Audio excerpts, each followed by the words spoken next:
নমস্কার।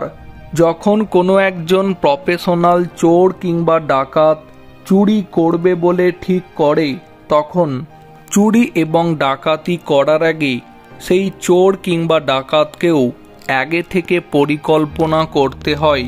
এখন ঘটনা হচ্ছে যেমনটা জানা গিয়েছিল, আরজিকর হাসপাতালে নির্যাতিতা তরুণী চিকিৎসক হাসপাতালের মধ্যে চলা অবৈধ কোটি কোটি টাকা লেনদেনের যে বিষয়টি নির্যাতিতা তরুণী চিকিৎসক জেনে ফেলেছিল।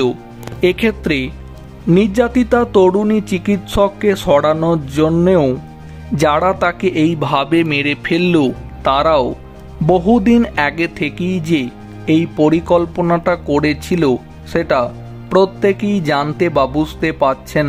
কিন্তু এখন প্রশ্ন সেই একটাই থেকে যাচ্ছে, যেভাবে এই ঘটনার পরে অনেক গুরুত্বপূর্ণ প্রমাণ লোপাট হয়ে গিয়েছে, তাতে করে তদন্তকারী সংস্থা সেই সমস্ত প্রমাণ কি জোগাড় করতে পারবে? তা না হলে এই নারকীয় ঘটনার সাথে যারা যারা যুক্ত আছে তাদেরকে আদালতের কাছে যেমন প্রমাণ করা যাবে না, এবং প্রমাণ না করতে পারলে তাদেরকে আইন মোতাবেক কোনো শাস্তিও দেওয়া যাবে না।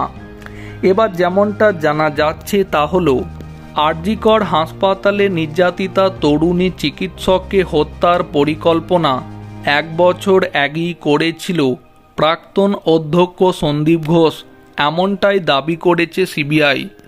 নির্যাতিতা তরুণী চিকিৎসক নিম্নমানের ঔষধ এবং শিক্ষার পদ্ধতির বিরুদ্ধে প্রশ্ন তুলেছিলেন, যা সন্দীপকে ক্ষিপ্ত করে তোলে।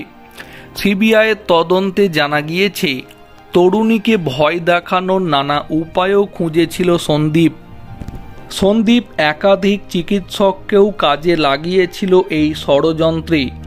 তদন্তকারীদের দাবি, হাসপাতালের অভ্যন্তরীণ বিষয় নিয়ে সন্দীপ এবং তার সহযোগীরা পরিকল্পনা করে কিভাবে নির্যাতিতা তরুণী চিকিৎসককে থামানো যায়।